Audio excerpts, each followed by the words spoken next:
Welcome to Extermination Radio. I'm your host, John Vail, and this is my co-host, Tanner West. Hey, everybody. And we have a very special guest today, a very famous Doom player, mapper, musician, and entrepreneur, Ralph Vickers. Ralphus. Hi, thanks everybody. Thanks for having me on. Welcome. So yeah, Ralph, I'm not sure a lot of people know this. A lot of people in the Doom community, in addition to being like an awesome deathmatch player and finding the IDL, you're also a musician, right? Yeah, actually I am. You compose music for Action Doom Urban Brawl, which is awesome, by the way. Thank you. And I know you also do like pop remixes and stuff too, right? Yeah, actually I do all sorts of crap. So since I was young, I always played music growing up. I played brass, and it kind of ran in my family. You know, they all like to play music, and as I got older, I mean, obviously I like video games, so I like to make music on my computer, and in the early 2000s, I'd be making MIDIs for my Doom maps. And in 2008, I did the soundtrack for Scuba Steve's Action Doom 2 Urban Brawl, available at action.mancubus.net, by the way. And nice. And yeah, that was the first full soundtrack I ever did, and I'm still really proud of that. Yeah, and awesome. I love thank you. I love the Subway tune. Yeah, that's actually a remix of Doom's E1M5. Oh yeah. Yeah, and not a lot of people have ever noticed that. But yeah, I never caught that either. But so yeah, I made that in 2008, and by the way, I just made that available on Bandcamp if anyone wants to, not to show my stuff out right away, but no, please do. If you visit my website, it's my other name that I go by when I produce music is Rakohus, which is actually a typo of Ralphus, which came from in the early 2000s. I'm not sure if you guys remember him. There's an Australian Doomer who I was really cool with. He was in Unidoom with me. His name was Deathzor. He was famous over on Doom World. And he misspelled Ralphus by having his fingers one letter over on the keyboard on the middle line, and it came out Rakohus.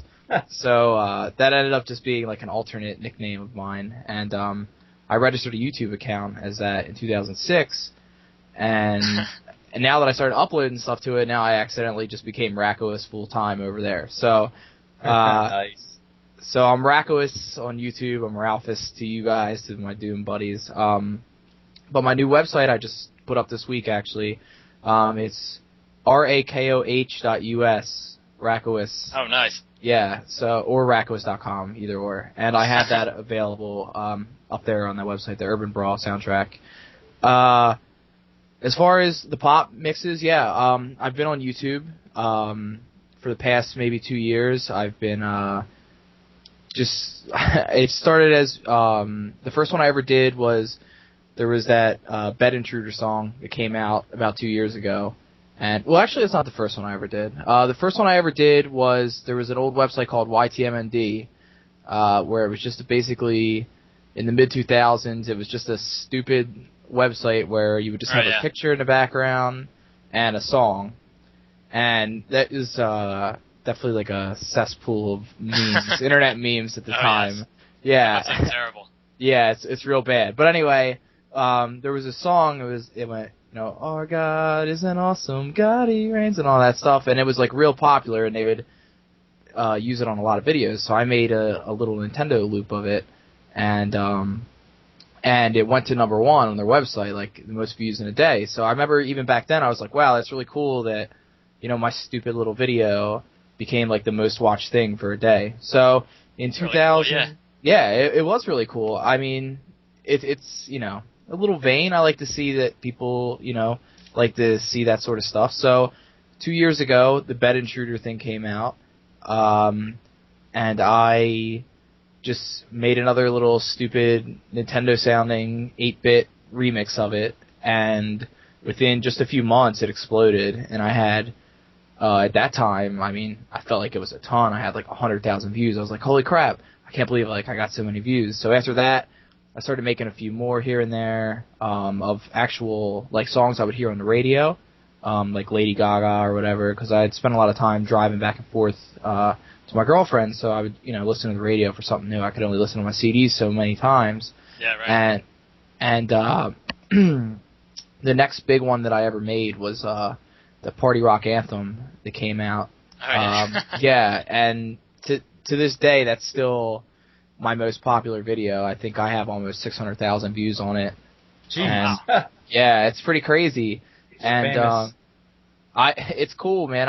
My inbox is flooded all day with YouTube comments, and it's really cool that a lot people all over the world can listen to that stuff, and if it makes them happy to hear that, that's cool. That I feel like I've done the right thing as a musician. Like, I've made someone's day better, if even only for 20 seconds. If they're like, this is funny. Like, it sounds like a Nintendo. Like, this is really cool. And yeah, man, we got a lot to learn from you. Nintendo sound effects rule, though. You can do so much with them, and it just sounds so great in any context.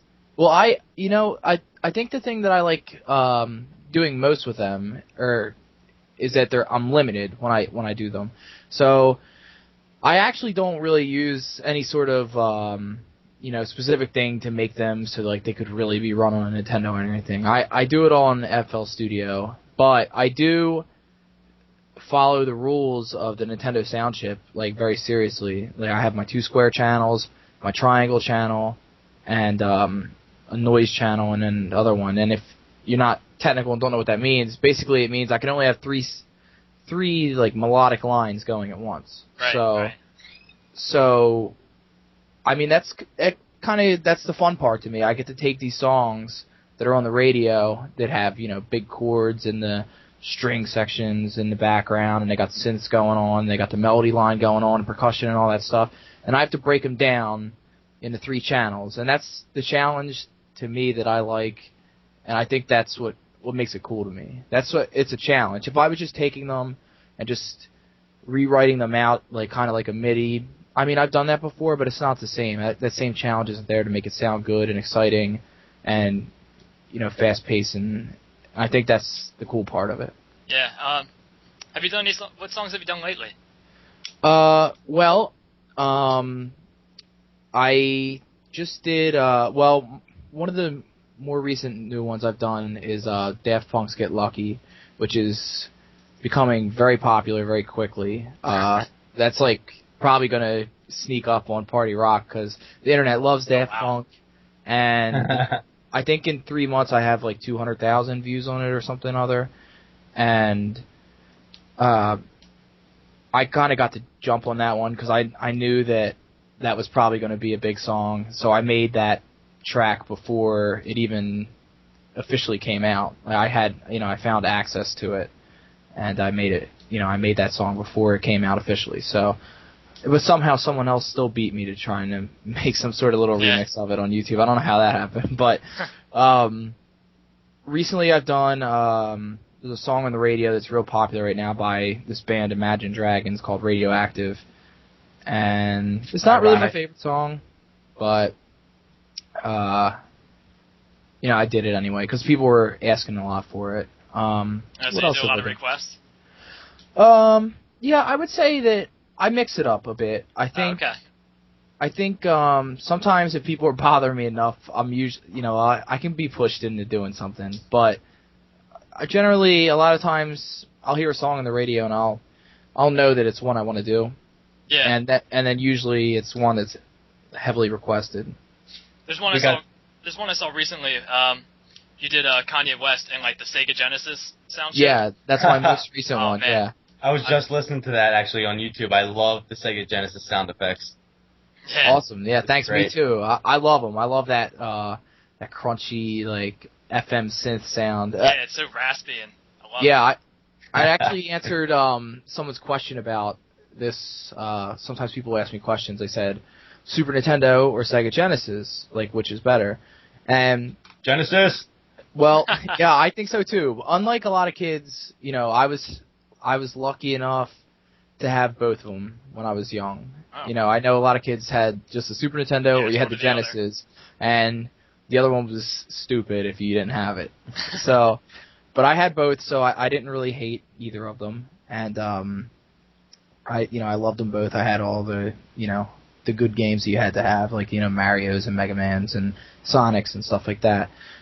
I really think that the Sega sound chip, when it's used right, it just sounds so much more alive than the Super Nintendo. Now, I know a lot of people think, especially if you listen to the Doom 32X soundtrack, you're like, oh, it sounds like farts, it sounds like that. Yeah. Well, it did. It sounded horrible. It did. But I actually saw they had a YouTube video of what the Doom soundtrack should sound like when it's played on the Sega Genesis thing, and it sounds way better. Oh yeah, actually, I've seen a few of them, and there's a guy that frequents Doom World, and his name is Gecko Yamori, and he also that guy. He bounces between Doom World and OC Remix. Now, I used to hang around OC Remix in the shadows, but when he comes over to Doom World, he's kind of in my zone. Like, I see all that stuff. So,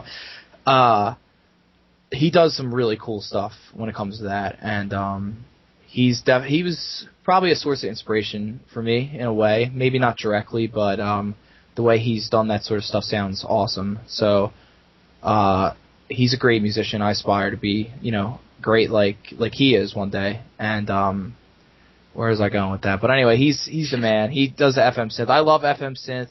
The Super Nintendo also had cool songs and games and sounds, but it uses that sampler. And even though it sounds good, I still like the life that the Sega Genesis chip could create. Like, I still think the Sonic 3 soundtrack is probably the best of all time. Oh, definitely. Yeah, I think it's probably my favorite video game soundtrack, and it's just so... Doom. Well, yeah. Well, Doom is a whole other beast of... And also, I will say this, on the Doom 32X, when I was young and I had those two systems, my Genesis came with a 32X, and one of the first games I got for it was Doom. So that was actually the first time I played Doom. Oh, and yeah, Doom 32X was the first time I played it. Well, hey man, when you're, a 7-year-old kid, you like it. You can get, I played it when I was like 7 years old too. So scared the crap out of me. Doom is Doom, Yeah, I remember the Baron of Hell was like just scaring the crap out of me as a kid. And I played PlayStation Doom, and it was really scary as a kid. Oh, well, when I moved on to that was also pretty freaking scary. Yeah, I loved them all as a kid, but I don't hate the Doom 32X soundtrack as much because it kind of has a special place in my heart because it's where I got started with Doom. So, and by the way, E1M8's music in Doom 32X sounds scarier than any other version, probably for all the wrong reasons, but it sounds like you're in like a hillbilly like hell or something. So, but yeah, cool. Well, after doing music, you're also you're a really famous Doom player. Because I know when I got Odomex for the first time, I was just kind of like browsing around. I think you were one of the first people that played with me, and you fucking slayed me. I think the score was like 7-45 or something. You really put me in my place. I've dabbled around in like Skull Tag and stuff, and I played a lot of like public CTFs and stuff, and I always thought I was like a pretty decent player. I was usually up within like the top 5. I had a pretty good amount of kills. But man, you are one devastating player, man. Well, thanks. Yeah, that's a lot of hours probably could have been spent outside. But thanks. Yeah, I've been playing for a long time. The first time I ever played online was 1998. My family had just finally gotten a computer, like a compact Presario or something. Yeah.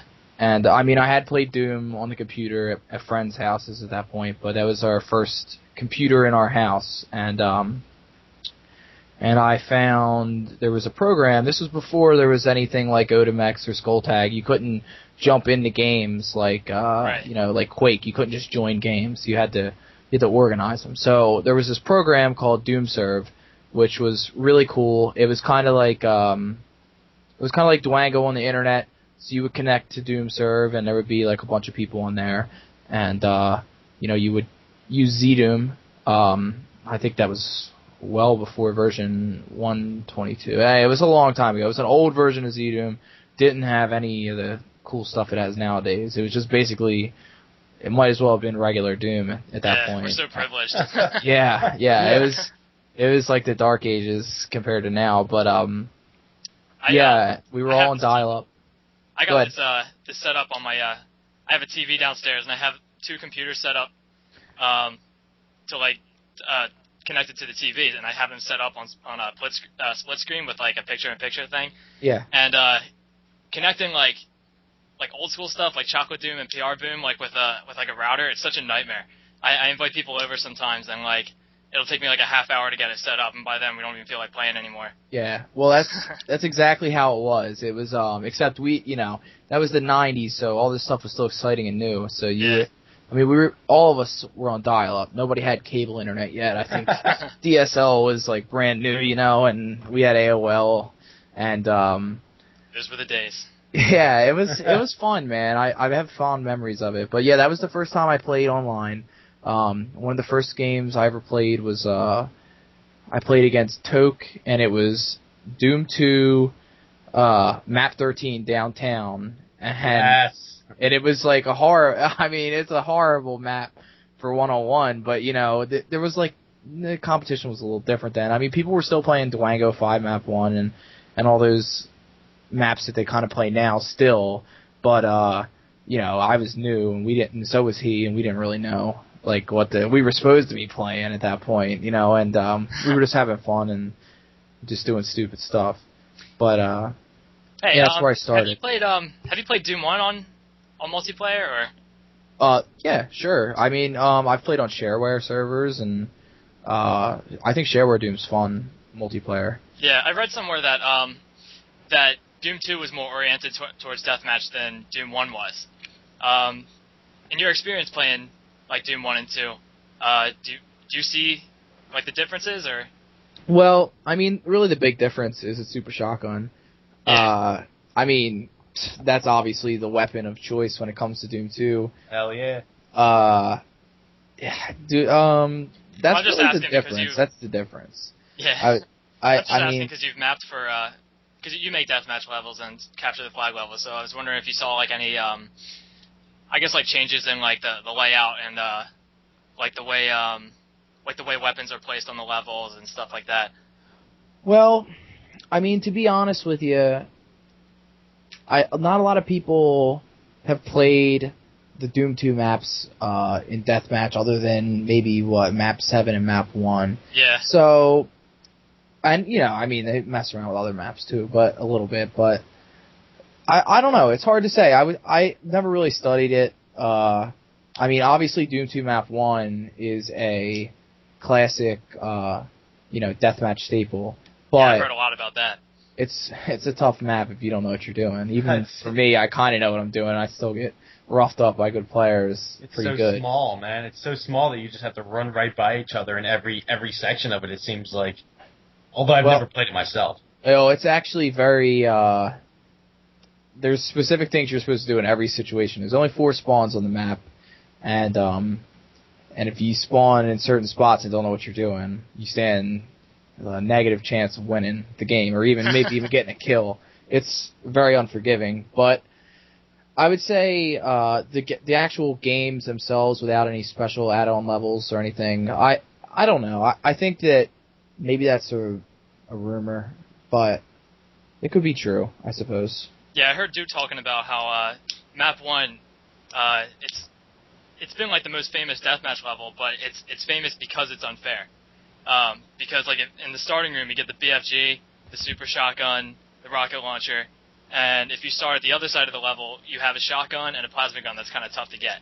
And pretty much. That's pretty much all you get. And you can't get the shotgun unless you open the outside up either. And if you're outside, it's pretty much a stalemate because the person outside can either wait forever or yeah. I mean, it's definitely different. I think players nowadays don't really appreciate that sort of map as much as we did back, in the 90s and early 2000s. Oh yeah. Deathmatch levels these days, that you start on top of a super shotgun on every spawn. Yeah, exactly. Yeah, pretty much. I mean, the scene was definitely different back then. I mean, a lot of the same maps. Dwango 5 map 1, Doom 2 map 1, but people played a little different then. I mean, they didn't have all these new tricks that people have been afforded by source ports. Like, there's a thing called SR50. I'm not sure if you guys are familiar with that. Nah. But so an SR50 is basically in Doom, if you have a regular strafe run, like if you're holding forward and you press left or right while you're running, that's called an SR40. But an SR50 is when you're doing that as well as, I guess if you're doing it by hand, you would strafe with your mouse as well to make yourself move quicker in whichever direction you're going. See, I never knew that. I've heard about SR50, and I've heard a lot of people doing, like, they've designed levels where the only way you can make a jump is if you do SR50, and I have no idea how to do it.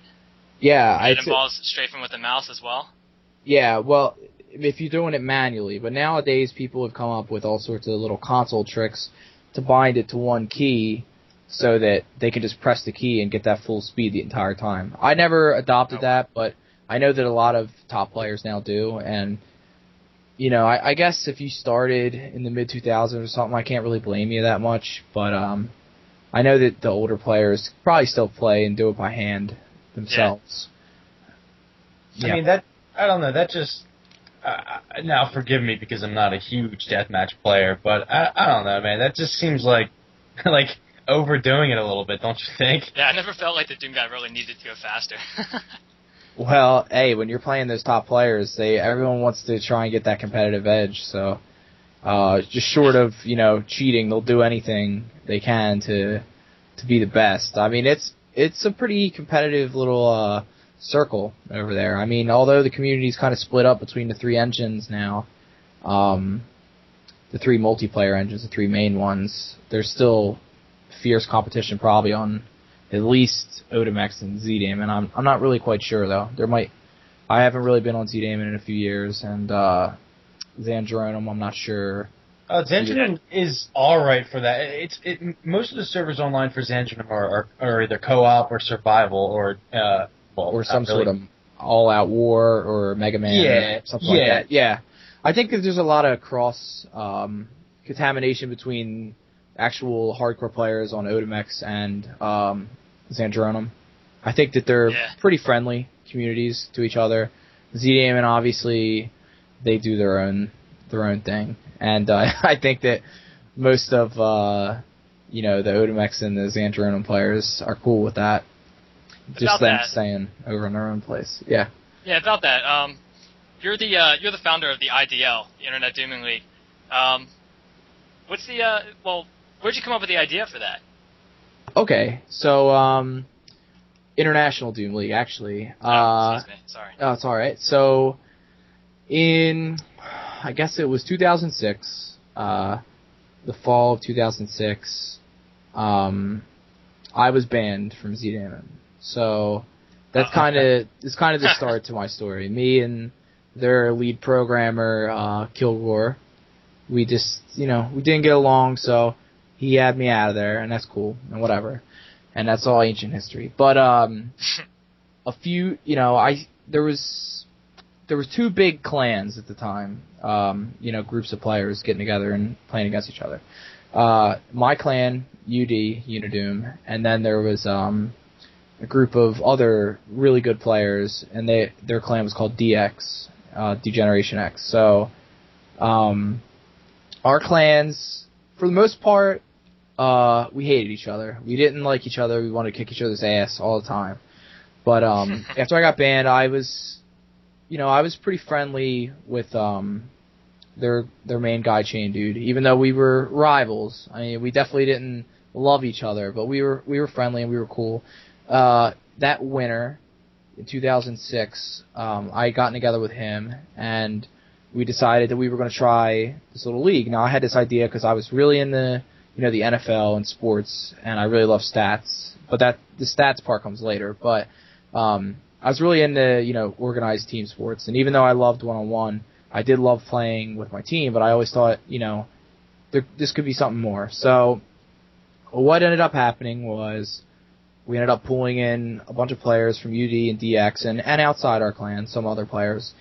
And we created the IDL, which, unlike a lot of other tournaments to that point, the concept that I'd come up with for it was that you wouldn't sign up with a whole team. You would just sign up to play, and then there would be captains for each team. And at that time, in the first season, there were 8 teams.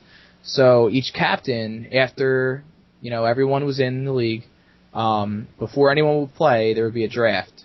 So someone would pick the first and the 16th guy, and then the second guy would get the second pick and the 15th pick and the third pick and the 14th, and it would go on. So obviously my inspiration for that was professional sports leagues in the United States have these drafts, and where they select talent, and the thought behind it at the time was that if people were picking players like this, the top players are always going to go first, so they'll always be split up. So theoretically, and it didn't always work out this way, but in general, I think the system worked pretty well, that the top players wouldn't end up on the same team with each other. And the first season was a little rough, but the thing is that since I was banned from Z-Daemon, we did run on Z-Daemon, but we had to run on private servers that nobody could see. And considering that, we still ended up generating a ton of buzz for the league, and in the second season, we expanded to 12 teams with 4 players on each team, and the league got really big and really successful, and there was a ton of players that came in, and it was great. There was a lot of competition going around, and people were getting to play with other people, and what that actually did, in retrospect, was that when that first season had started, my clan, UD, and DX, we didn't really like each other. And a lot of the clans didn't really like each other. It was like, you're either you're not in my clan, well, I hate you, I don't like you. But what the IDL did was it forced these people, opposite clans, to play with each other. And eventually over time, everyone kind of became friends over the next few seasons. So Nice. Yeah, it really unified the community. So in one way, it did kind of kill clans, though. I will say that. Clan tags still exist, but you really don't see it that much at all, though. Yeah, I think it really hurt that scene, because before the IDL, it was a vicious. it was really vicious. Clans did not like each other at all. Clans would die, they would kill other clans, and they would disband. It was brutal. But I noticed that Doom is one of the few multiplayer games that you rarely see clans, or I rarely see clans anyway, and I thought that was just weird. So. Yeah, there's just not a lot of clan competition anymore. It is a shame because, Yeah, I love that competitive atmosphere. Yeah. I tried to get my own thing started with single player, because Tanner and I talked about doing a cooperative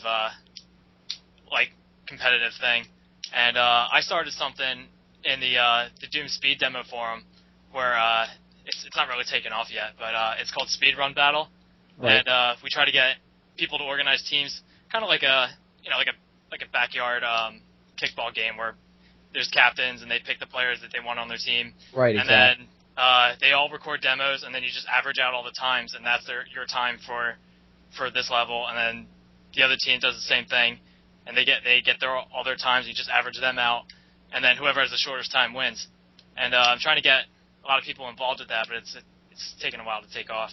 Well, it sounds pretty cool. I had a similar idea years ago, but I've always been I always like the competitive game modes. Not that I don't like playing co-op and single player and stuff, because I've made single player WODs and I like to play co-op. But I had an idea for co-op kind of similar to that, where you would go in with another player and your goal would be as teammates to finish a map as quickly as possible. So the thought behind that would be, well, if you're one player opens up a switch that opens a door across the map, the second guy could be ready to go in that door already and do what he needs to there to see who could beat it as quickly as possible. But my heart's not in that, so I didn't really push to make that happen. But I always thought that I think it's a cool idea. I think that there's a lot of unexplored cool things that you can do with Doom still to this day. Oh yeah. I like me. I know I'm a single player person. I rarely ever play online, and well, besides co-op, which I rarely do anymore. Mostly just play single player. Mm-hmm. But yeah, I would. When me and John were talking about that, it just seems like a good idea because nobody's doing it, and like it seems like it would be a cool thing to do, since I know John plays a lot of single player and I do as well, so to see something of our liking, something that we're qualified for, exactly, yeah, and that would be really great to see something like that come to life. And I like your idea, Ralphus, too. That sounds awesome. That's like pretty much the same thing we're talking about almost, you know what I mean? Yeah, I think really when it comes to doing that sort of thing, is that, like you guys said, that's like your domain. That's like what you like to do. Yeah. I think as long as, it's simple enough for someone else to understand, and it's something that you really like and you believe in and you care about, like if you keep at it, like other people will eventually come around to it, even if it doesn't like pick up quickly. Like I was fortunate enough with the IDL that, people really took to it quick because it was a cool idea, it was something new, and people really jumped in. And, I was fortunate enough there. Now, nowadays I'm running this, I just started this one-on-one system league sort of thing called the North American Doom Association, which you can find at nadoom.com.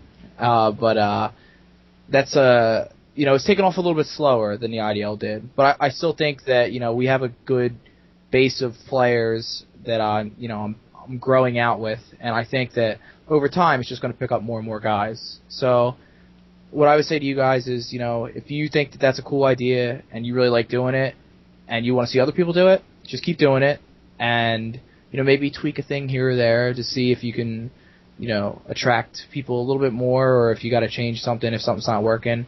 And eventually people will come try your idea out. You gotta stick with things sometimes. Yeah, I'm pushing for it. Because I'm working on UAC Ultra 2, and one of my selling points for the WOD is that it's playable on Nightmare mode, and I have it set up in such a way that there's I've played Nightmare enough times to understand it, because monsters respawn, and usually if you play a really hard WOD, the monsters respawn faster than it takes for you to kill them, and if you're at one side of the level, the monsters all bunch up in one area, and then you can't get back to the other place where you. If you got a key and you got to go all the way back through this one area and it's flooded with monsters, it's just it's not even worth playing because it's such an uphill battle. So I designed my levels with a lot of secrets and stuff like that, so that players would actually have a chance playing through levels like this. There's secret passages that get you from one side of the level to the other, and there's multiple key doors and stuff, but it hasn't taken off yet. But I think when I work on the next couple episodes, it'll start to, it'll pick up steam once people start playing it in multiplayer. Yeah, well, cool. Good luck, man. I mean, sounds cool. Maybe I'll check it out if I get a few minutes here. I mean, I'm not that, great at single player, but that's I'm funny. not horrible. I actually did want to ask you that because I know you play. I know you're such a good. You kick my ass in Deathmatch anyway. Do you think there's other players better than you? I mean, you don't have to name drop or anything, but... Better than me at what? Just playing in general? Playing Deathmatch, duels, capture, yeah, player stuff. There's definitely players better than me. Yeah?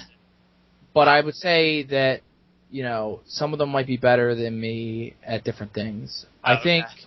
And, and I'm sure that someone listening to this will definitely be like, oh, man, Ralph, you suck. But I just want to say, I'm 3-time champion of CTF and all that stuff. But anyway, so... See, I'm just asking because I'm so, obsessed with this multiplayer stuff. Because I've gotten my feet wet in multiplayer, and I don't really know much about it. So, because I was paying attention... I watched an episode of IDL Radio not too long ago, and... I listened to about 30 minutes of it. I think it was the first or second episode, I forget. But I had no idea what was going on because I didn't know anybody's names or what they were even talking about. I'm just so out of the loop.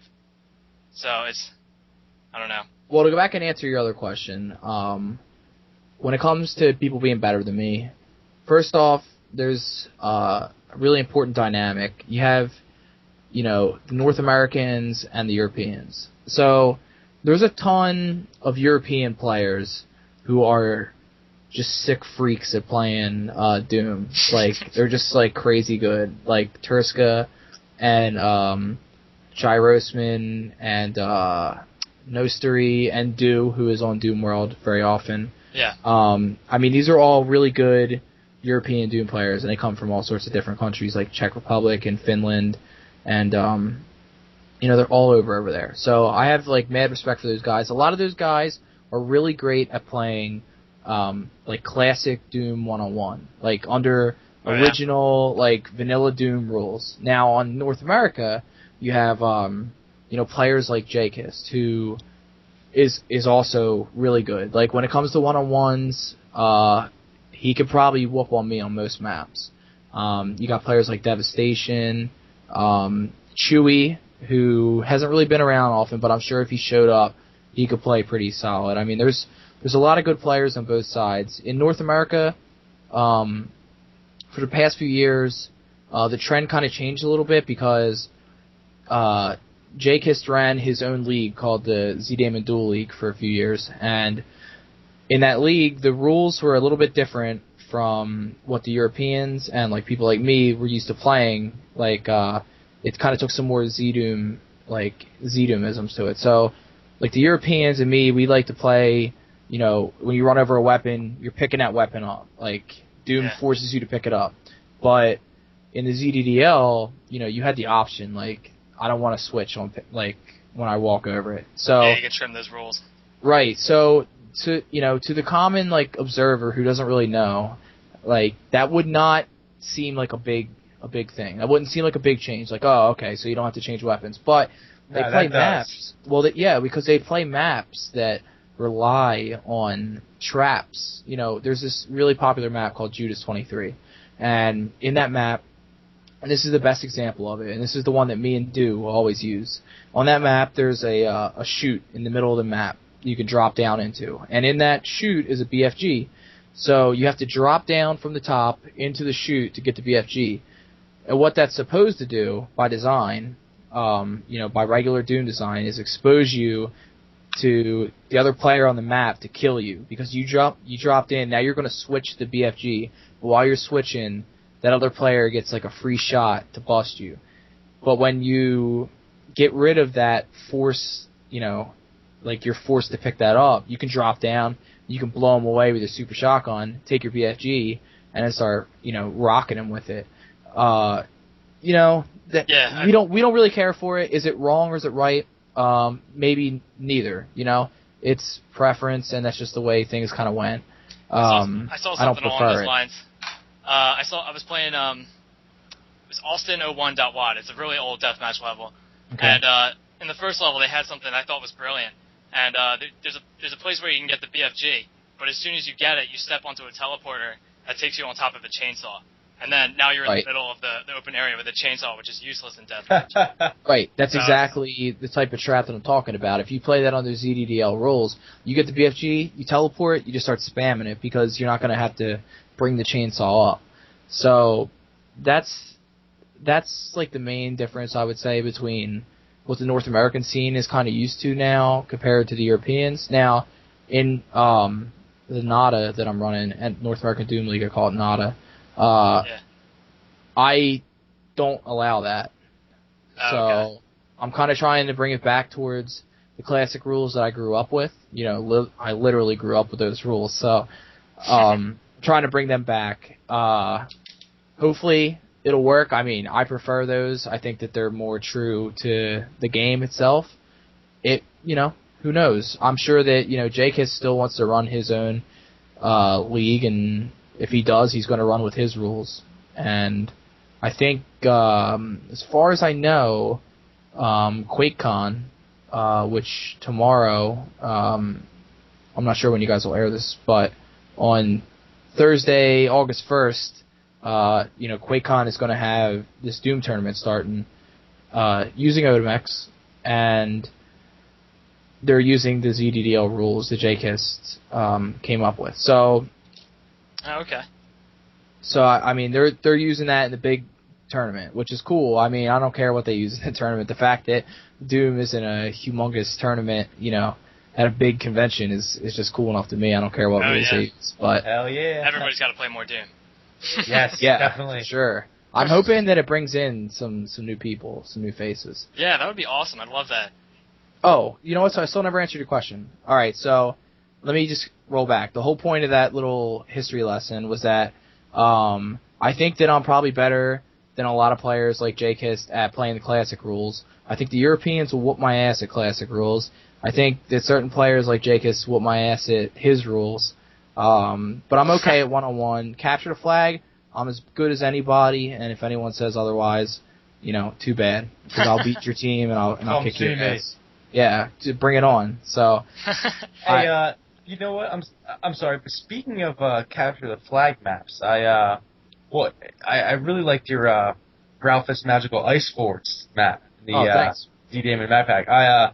That's a really neat map, man. Especially with the underground poison passage. That's really creative. I like that one a lot. It's small, it's compact, and it's to the point. It's not overly large and drawn out, so you're strafe running for like 30 seconds before you even get to the other team's base. Like, that's just obnoxious. But the way that you did it, I really like that, and I wanted to compliment you on that. Yeah, I love that too. Cool, thanks. Yeah, actually, that was in the first CTF map pack ever, really. I mean, that have been widely played. Back, when Z-Damon had finally implemented capture the flag, and I was still using WAD Author then. I don't even know if Doom Builder existed. And I just started using WAD Author. Oh, really? Yeah, I used to love WAD Author, man. Like, when on my Windows 98 computer, that was where it was at. But, so let's see. That came out in probably like 2004. So I was like 16 or something when I made that, and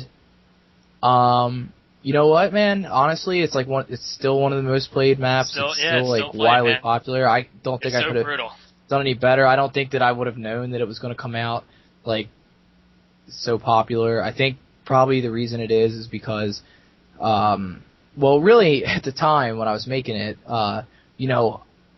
people were just making these flat maps, and I was like, we have these Z-Doom features that like are not being used, and like how can I use these features in a way that nobody like online has ever seen it? Because when people would make multiplayer maps online, they were usually Doom format to begin with, and they were just flat or whatever. So I was like, okay, well, I'm going to just abuse these to try and make like a cool fast-paced map. So I used like the slopes that were kind of new. Like, I mean, it had only been around a year or two. Like the invisible bridges. The invisible bridges, right? And then one thing that was like real important to me was that at some point in the map I would stack 3 floors. So, I stack like the outside bridges go over the snow, which goes over the underground tunnel, which I use to transfer heights to make it look like the tunnel is completely separate from the outside, So I was trying to give it that room over room effect. At a time that, people just weren't like doing that sort of stuff, especially online. I mean, I won't say that I came up with that idea in the grand scheme of things, but nobody was doing that for online games. So yeah, it's definitely unique. I thought that was cool, and I hey, I just played the map last night, so I mean, it's still like getting play like 10 years later almost, and it's definitely cool. And I'm sure that's one thing that the Z-Damon guys hate. It's the only way they couldn't get rid of my name was on your maps. A map in their pack. So that's like my last contribution that like still stands over there, I guess.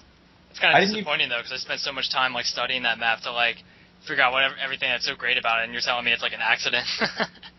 Hey, well, sometimes the best things in life are. It just happened to work out, like, right. Actually, I actually had plans to make that map a little bit bigger, but Alex Max, who was he was in charge of the map pack, he like wanted to get it out and get it going. So it's almost like an unfinished version of the map that I was like, oh, good enough. And it just happened to work. I think it's really fast paced and people get to kill a lot, so I think that's why people like it. It's cool, man. Another Doom World success story. Well, I played. Yeah, thank you. I played that map just more recently.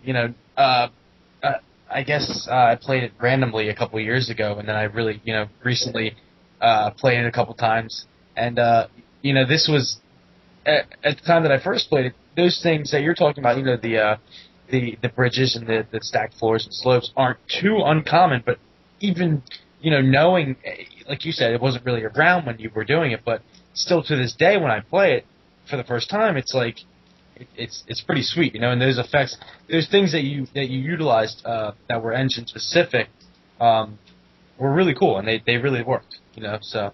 Yeah, well, thanks, man. Thank you. I appreciate it.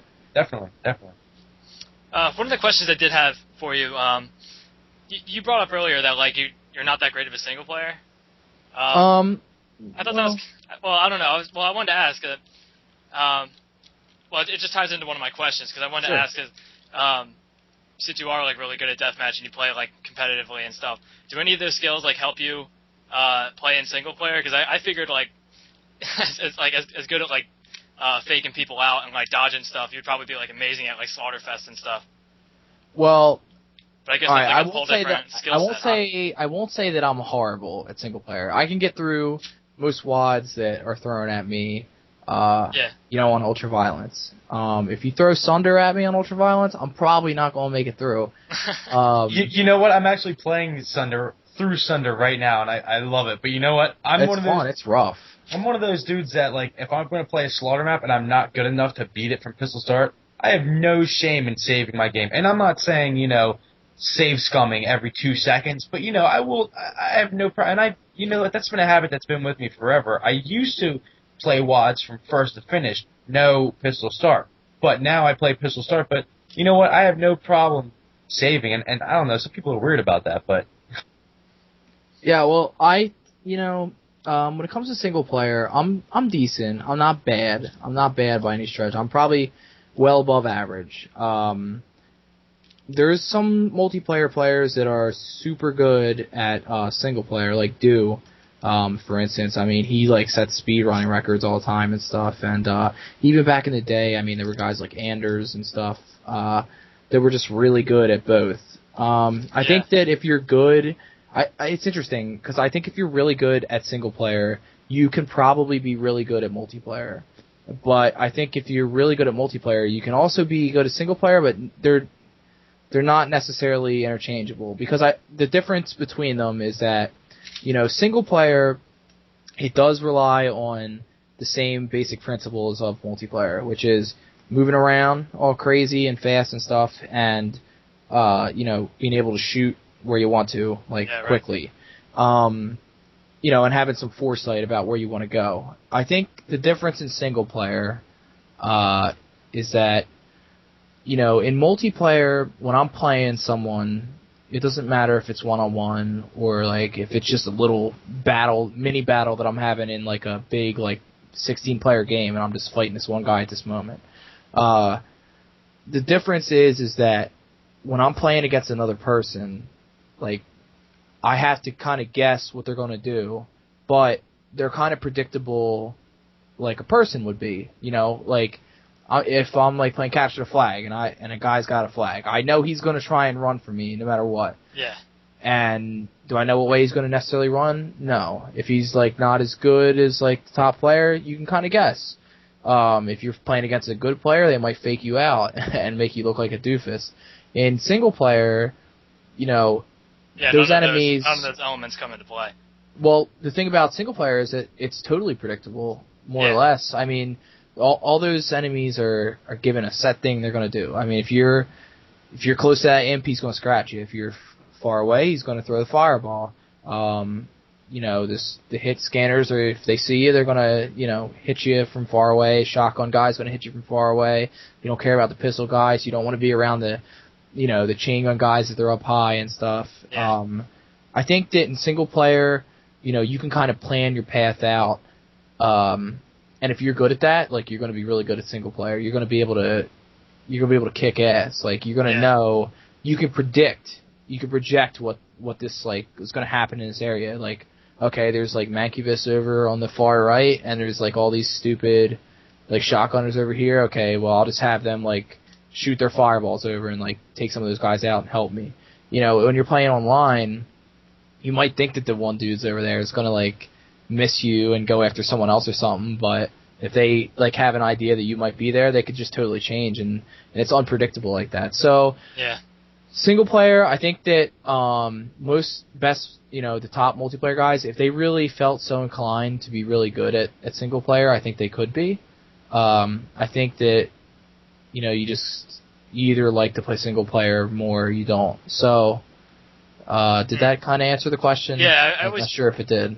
Yeah, I guess I always figured that like if you were good at one, you'd probably be good at the other, and it seems like it's not always the case because I've played co-op with like famous deathmatch players who like died right away, and I've also played like deathmatch with like some people that were really good at speedrunning, and they were absolutely terrible too. So it's just kind of funny. I always thought I don't know. I expected that if you were good at one thing, you'd probably be good at both. But it's funny. I'm finding out that like sometimes it's different. I think it's a time thing. I mean, if you put the time into either one, you're going to be good most likely eventually if you're doing the right things. I mean, to be fair though, I've seen a lot of people put a ton of time into either of them and not be really all that great in the end. But I've seen like some multiplayer guys be playing Capture the Flag for like 5 or 6 years, and at some point they just hit like that ceiling. Like they just never get better for some reason. I'm not sure, but that's each individual to their own. But I think that it's a time thing. I mean, the guys that are super good at slaughter maps and like speed running those single player maps, I have crazy respect for them because it's hard. It's really hard. It's really hard to do and do it well. Like I watched, I worked on this WOD called Double Impact with Rod King a few years ago. Doing one episode. Yeah, yep. And who's a great like CTF player and a great one-on-one player, man, he set all sorts of records on our WOD. Like if you go to the speedrunning forum, like you can find him on YouTube. Like he did all sorts of crazy routes and like cool stuff that when me and Rot were making it, I mean we kind of had an idea, but we didn't know particularly like where players would go, and to watch someone else like beat your level in a crazy time that takes you like twice or 3 times as long when you made the level, like that's impressive to me, and I respect that. That's really cool. You know what, Ralphus? I actually wanted to say too that I always talk to John. I'm like, dude, Doom 1, like, bull crap. Like, and I'm definitely biased towards Doom 2. I grew up playing that. In my mind, I'm like, well, what are you going to do without a super shoddy and the extra like 5 or 6 monsters that they put in? You know what I mean? But then like when I was like, how challenging and exciting could it really be? It seems boring. And I was actually just the past couple of days watching UV Max videos of Double Impact on YouTube, and I was like, it really opened my eyes. It changed my mind to the whole thing because I was like, wow, these maps are pretty fucking intense. Even though there's no super shoddy and it's missing 6 of the monsters, they're still pretty intense and they still look fun as hell and challenging. So I might actually give Double. I am gonna give Double Impact a try and see if that opens my mind a little bit to Doom 1. Oh yeah, it's definitely gonna kick your ass probably. So Double Impact's interesting. It's really the only real big like single player release I've been involved in, I would say. The guy that I did it with, my clan mate, I mean, I've known him for a long time, Rot King. He's a cool dude. What we did with that WOD was we would both make like a piece of the map, and then since we were on IRC with each other all day anyway, like I would make like a little piece, and then I would send it to him, and then he would make like a room or change something in one of my rooms or like add something here or there, and we would just keep passing it back and forth like constantly, and that's how we made the whole WOD, all 9 maps. And I think one thing that me and Rot King have done a lot of is make deathmatch maps. We both worked on UDMX. I mean, I worked on the other 3 UDMs. He's worked on the 32 and 24s, and he's done all sorts of stuff. He made Dynamite DM. He done all that. I mean, we've done like between us probably near 100 deathmatch like maps or related crap over the years, and or Capture the Flag or whatever. So I think that some of that influence bleeds into our single player effort a little bit. And but one thing that I got to give him credit on is for the most part, I mean here and there I'd put stuff down, but he did a lot of the monster placement in Double Impact, and he was brutal, like putting him in there because he would use shotgunners in places where they would just, they would beat your ass. Like, you think that the demon in front of you is like your biggest threat, or the cacodemon like coming over the wall, but you got like shotgunners on the behind you that you didn't see that are like sniping you while you're trying to fight. So now do you like got to go back and fight them? But now that you did, now the demons like pushed you up against the wall, and you got like cacodemons shooting fireballs from above. Now he is like a little artist, like putting that stuff together, and I think that he's like a big part of why that WOD was so awesome. Yeah, and that's a challenge, just using the Doom 1 arsenal. I mean, I tried working with that too, and it's hard. So out of respect. I think one thing that makes them easier to use is the fact that there's no super shotgun. So, because in Doom 2 and really anything that doesn't have 2,000 monsters running at you, as long as you have the super shotgun, you have a fighting chance. Yeah. In Doom 1, that shotgun's like useful, but yeah, it only does so much. Yeah, it only does so much. The chain gun's useful, but it only does so much. I mean, there's a lot of great balance there, and I think that if you put the monsters down the right way, they can be a lot harder than the Doom 2, what you'll generally play with Doom 2. And that's what opened my eyes. Your WOD opened my eyes to that. That's great. And I'd like to compliment you on that. Well, both of you, your joint effort, but Thanks. Yeah, Rock King definitely deserves a ton of props for that. Like I definitely, the work he did was awesome, and I respect that. So definitely shout out to him. Yeah, but it's also cool that you guys since you guys usually do deathmatch levels, and that kind of shines through on Double Impact. I like that. I like that a lot because I study a lot of deathmatch levels myself, and I like the fact that deathmatch levels really cater to the player's movement and just not bumping into little details that are jutting out of the wall, and where giving attention to the player's speed and where how easy it is to get weapons and all that kind of stuff. I study deathmatch levels a lot, and I think that applies a lot in single player too. Motor Nerve, anyone? Yeah. Well, Motor Nerve is pretty awesome, by the way. But thank you. Hell yeah. I definitely think that you find that in our maps because sometimes you'll run in those big arena areas, and I think that I would say that they're probably definitely influenced by our our deathmatch background. The interconnectivity to areas and stuff. One thing that we did a lot of was kind of allowing the player to choose what way they wanted to go in Double Impact. Whereas some WODs it's they'll say linear, non-linear. That's the big debate on Doom World forums and stuff. Our Double Impact, I mean, it does force you to do some certain things, you have to get a key to get into an area, but on a lot of maps E1M3 or E1M6, right at the start, you can go left, you can go right, or you can go straight, and either way, any way you go, you can come up with all sorts of different combinations to beat the map in however way you want. As long as you do, you're going to have to get a key eventually, here or there. You got to use it here or there, and you get a different experience every time. Yeah, I mean, you can go back and play those maps and end up taking entirely different routes around the map. And sometimes, I mean, we put a ton of secrets in that WOD, so many that even when I go back now, I have a hard time finding them all. There's so many secrets in that WOD that are very well placed. When you would think that how the heck can I find all these secrets? But then when you find it, you're like, oh, dude, it was so obvious. It was right there. How did I miss that? That's how a lot of them are.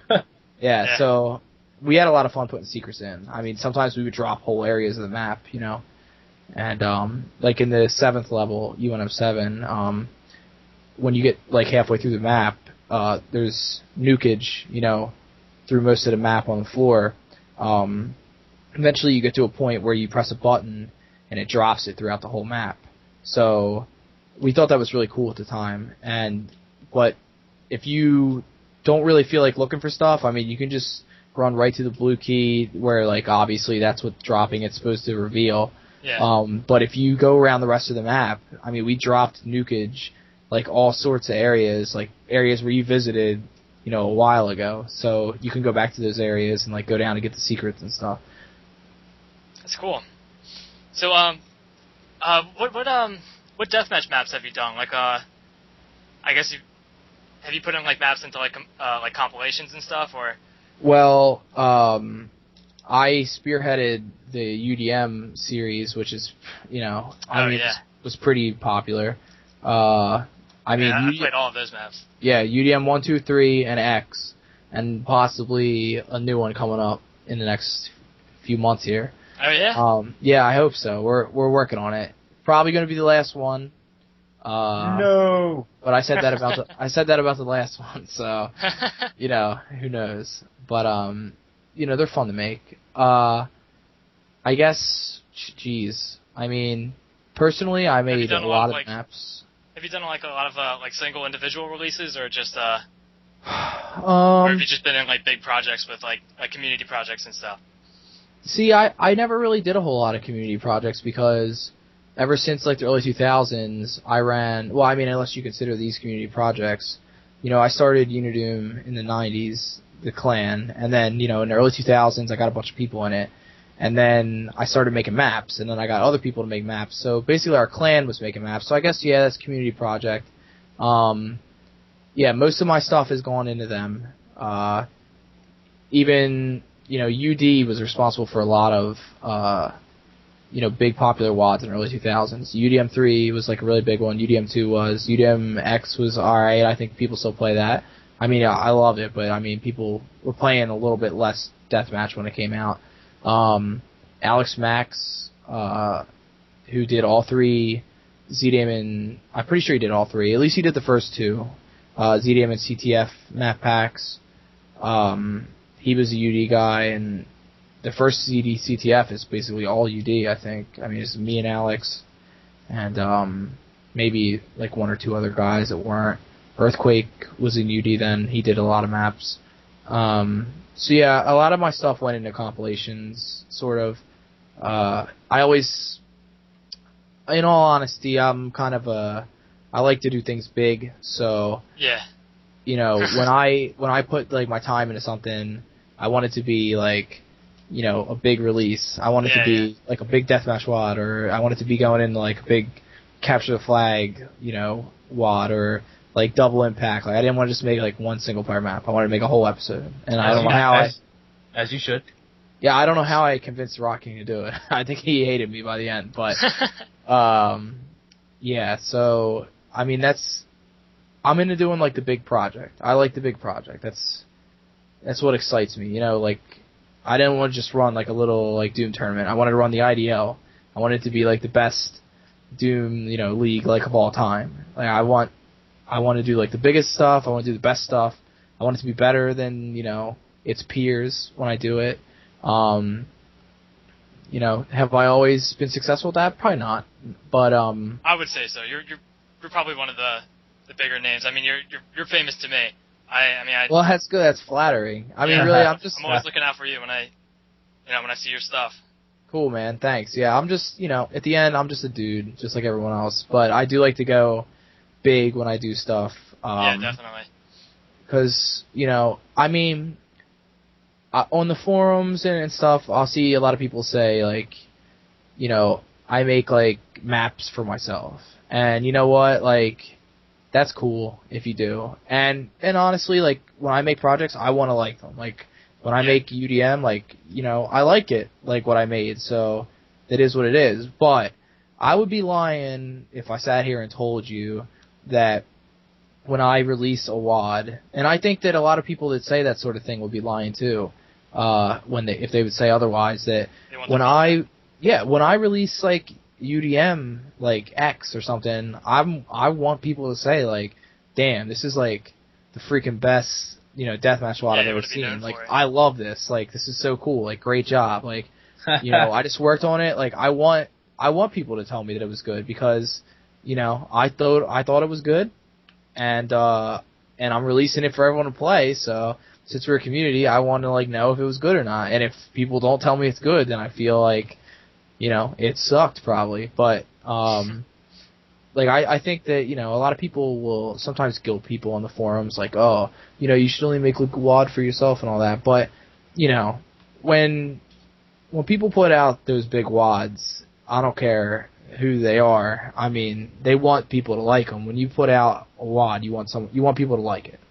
Yeah. I think so. Yeah, maybe I'm wrong. I could be wrong. I mean, there could be someone out there that puts out big project and like honestly doesn't give a shit what anyone thinks. But that doesn't actually or necessarily mean that you're making those maps. Well, I will say that for other people, I think that maybe that's the difference between single player and multiplayer, because for me to get enjoyment out of my maps, I need people to play them. I can't release a deathmatch WOD and run around and hit by myself. It's that's true. It's not fun. So maybe that's part of the reason I feel differently about it. If I release a one-on-one deathmatch map and everyone's like, it sucks. I'm never gonna play it. It's oh well, it sucked, but it is what it is. I need people to like it to play my stuff. So otherwise, it just rots. So yeah, that's. You're famous to me, and it's awesome that you were able to come here. Honestly, it's an awesome kickoff for our show. So thanks for coming, Ralph. Oh, well, thanks a lot, guys. I had a lot of fun, and honestly, if you wouldn't shut me up, I could probably talk for another 12 hours. Well, there'll be more time for that. We'll have you on another episode. Cool. Great. It's fun. So I guess in our next episode, man, we're really riding this train hard. We're having Tom Hall. That's cool. Yeah, we're trying to have him this weekend. That's really cool. We're excited for that. And, well, I guess that's about it. Any closing remarks, anybody? Yes. Thank you very much, Rakohus, for coming on the show. It was a pleasure talking to you. I learned a lot, and keep making kick-ass maps, brother. Awesome. Thanks, Tanner, John. Thanks a lot, guys. I appreciate you guys having me on your first show. I'm flattered you picked me, of all people, to come on, and, thanks a lot, and, best of luck to you guys. Well, you're a very special and inspiring person to me. Yes. Cool, thanks. All right, that's it. That's World Extermination Radio for you guys. Yes. See ya.